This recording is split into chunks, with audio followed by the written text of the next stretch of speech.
When I joined KU, in my first year, I joined a club called KUESA, Kenyatta University Economic Students Association. And I actually became chairman of KUESA for the entire KU when I was in first year, in my second sem. And we used to organize those who were before us. There was a chairman called Karuga, was the chairman before I became chairman. And they used to organize these kind of forums. I was also in CU, but kiti ya nyuma. I was in CU, but not the front rows. Hizo zingine. And they also used to organize these kind of events.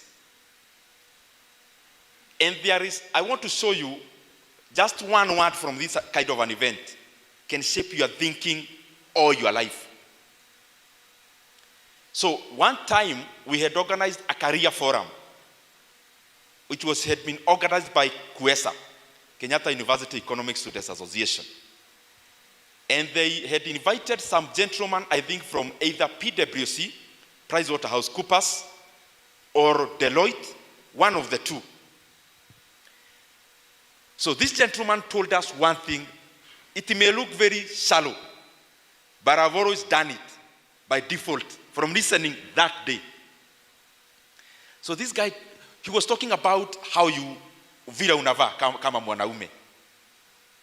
It doesn't seem like it's important for us in this hall, but it was a topic that was handled that day. And I am glad I was there. So they told us, as a man, when you wear a light trouser in terms of color, you then wear a darker shirt. I know mnajiuliza sasa huyu jamaa anatuambia story ya kuvaa. I'm just telling you what I had then and I've always practiced so that you see these kind of forums are never in vain. Nikatik hapo. Then they told us, you can't wear a suit and a sport shoe. And I've never done that since. Then they told us something else. I actually don't remember the name of the person who said it, but I remember what he said. Then he told us in terms of grooming as a man, the official wear. So hiyo story ya trouser ndio nimalize. Wakatuambia, then ukivaa trouser dark, you can't wear then with, by the time inverted. Me, I used to think, to be smart, you wear a black trouser and a black shirt. So inakaa suti. That's what I used to think. My mind changed that day. Then in terms of grooming, I am discussing official colors like our NCCK, SecGen. There are some official colors which you have to wear based on your career. Then they told us one more thing. That men, suits. This is something profound. Was so small, but it shaped me up to this day. And I was in campus that time. I was in first year. So they told us there are only 3 colors for men's suits. They told us that day. Blue, gray, and black. Then they told us you can take any shade from there, but it should not be too shouting. So they told us, okay, you can choose a suit. I'm talking about official wear. I'm not talking about artistic wear. So they told us if you are choosing blue,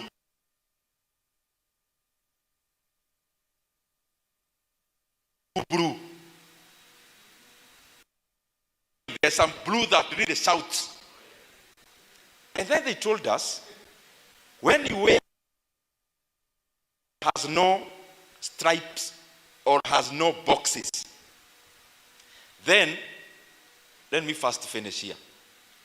So, nimesema suti ya mwanaume ni karas gani?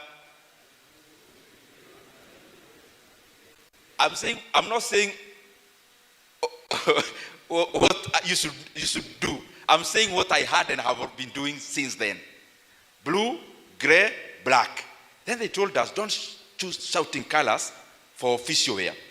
And then the other thing, when you wear those kind of what I've mentioned, the shirt should always be bright. They told us you can't wear a blue suit with a dark blue shirt. So they told us the men, when you wear that way, then the shirt has always to be bright. It can be white, it can be light blue, it can be light pink, whatever. And then the ties. Wakatuambia, anytime you wear a shirt that is plain, then wear a tie that is a striped ama iko na maua kidogo. Naona wengine wanajiangalia kama wako sawa. And the same day they told us, when you wear a striped shirt iko na stripes, then don't wear a tie that is too flowery or striped. Wenye mumenut, sawa, maybe itawasaidia pahali kwa interview. So the reason I've said that is because many times we come to these kind of forums and we think we have wasted time as comrades. Because we bombard you with too much information, but maybe many times we don't communicate the basics. Can you imagine that day? It was a full career day. Many people talked to us. I don't remember any other person who they said, but I remember those minute details, and they have shaped what I do to date. Now, let me go to men now. We are here as men from the University of Nairobi, the premier university in Kenya, which I'm also an alumni.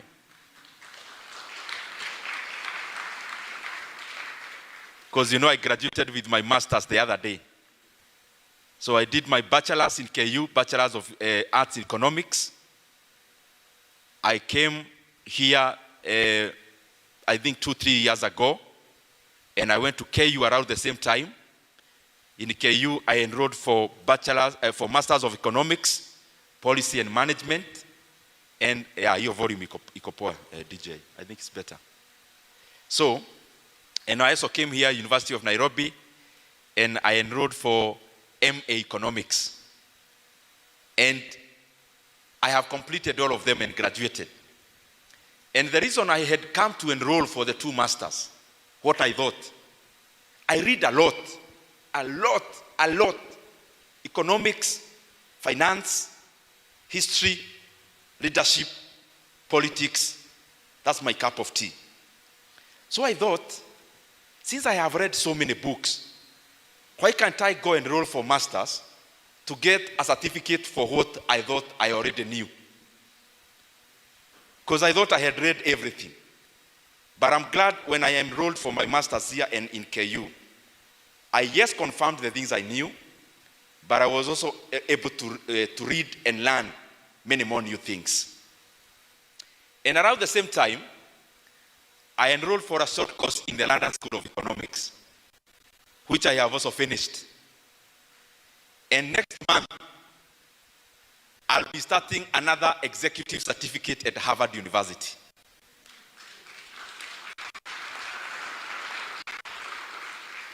And all those are about economics. Because I've come to realize, if we just get it right economically, in any leadership cadre in Kenya, then we'll have sorted even the politics of Kenya. Because politics is always about survival, is always about the fight for resources. If we get somebody who can bake a bigger cake, and if we get a formula which we can bake a bigger cake as Kenya, and our GDP per capita climbs higher, and our incomes per person climbs higher, and every person's productivity is enhanced by creating jobs, then we will have solved even whatever else we say in political gatherings. And that is the reason why it's a challenge to all of us as leaders that in our decision making, because they are too weighty, we make decisions not for ourselves and our homes. We make decisions about the destinies of so many people. Then it is our responsibility to make sure that the decisions we make are the best. And you only make the best decision by refining it every day, so that you keep on amending your conclusions. You keep on removing dogma from your decision making, so that your decision making can influence people in a better way and progresses our society. So, I'll give you this talk in a manner of some stories, because I don't want to be too academic. I have come to realize as a politician, as a businessman also, some of the things that cut across in whatever you are pursuing as a man, in whatever you are pursuing as a Kenyan, as a citizen of the world. And I want to challenge all of us here. As a man, strive to be accountable and dependable. Strive to be accountable and dependable. When you close school and you go home, you are still a baby at your home. That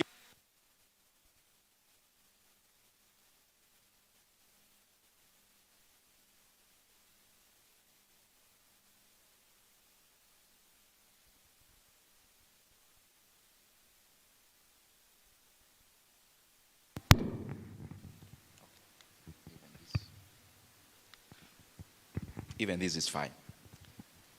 That your parents or your guardians can't take a break because they have a baby at home and you're a comrade. That every time somebody at home has to check on you. Oh, John, umekula supper?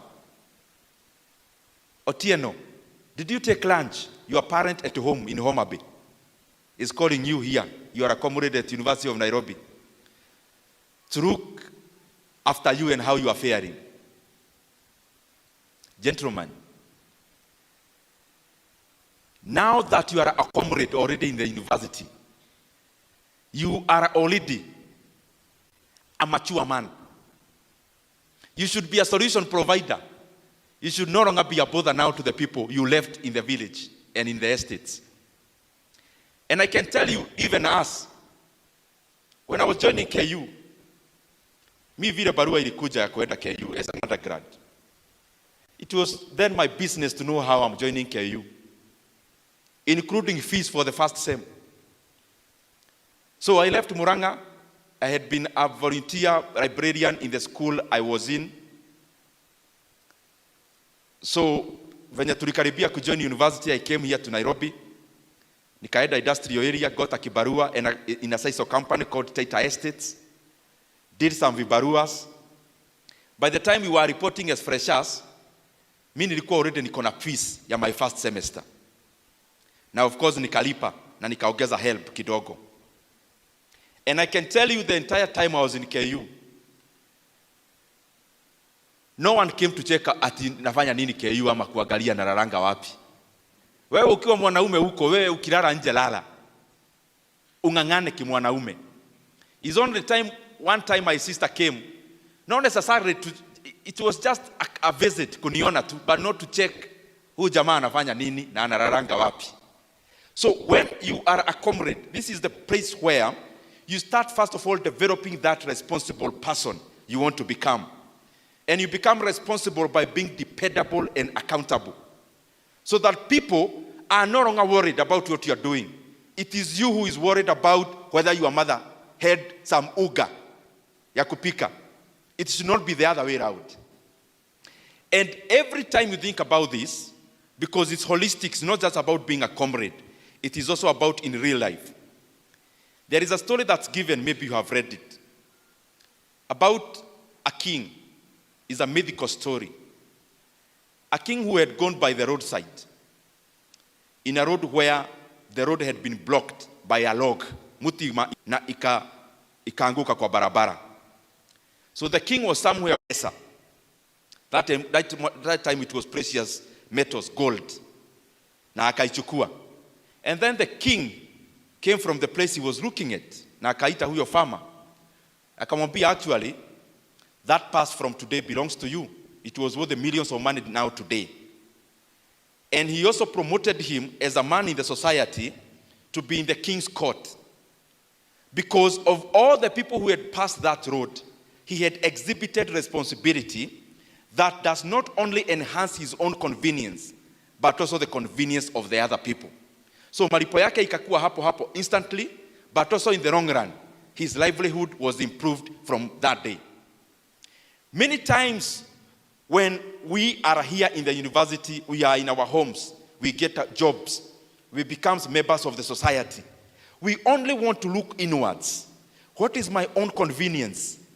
Without looking at the convenience of the general population. Responsibility, accountability stretches beyond you. It also stretches to others.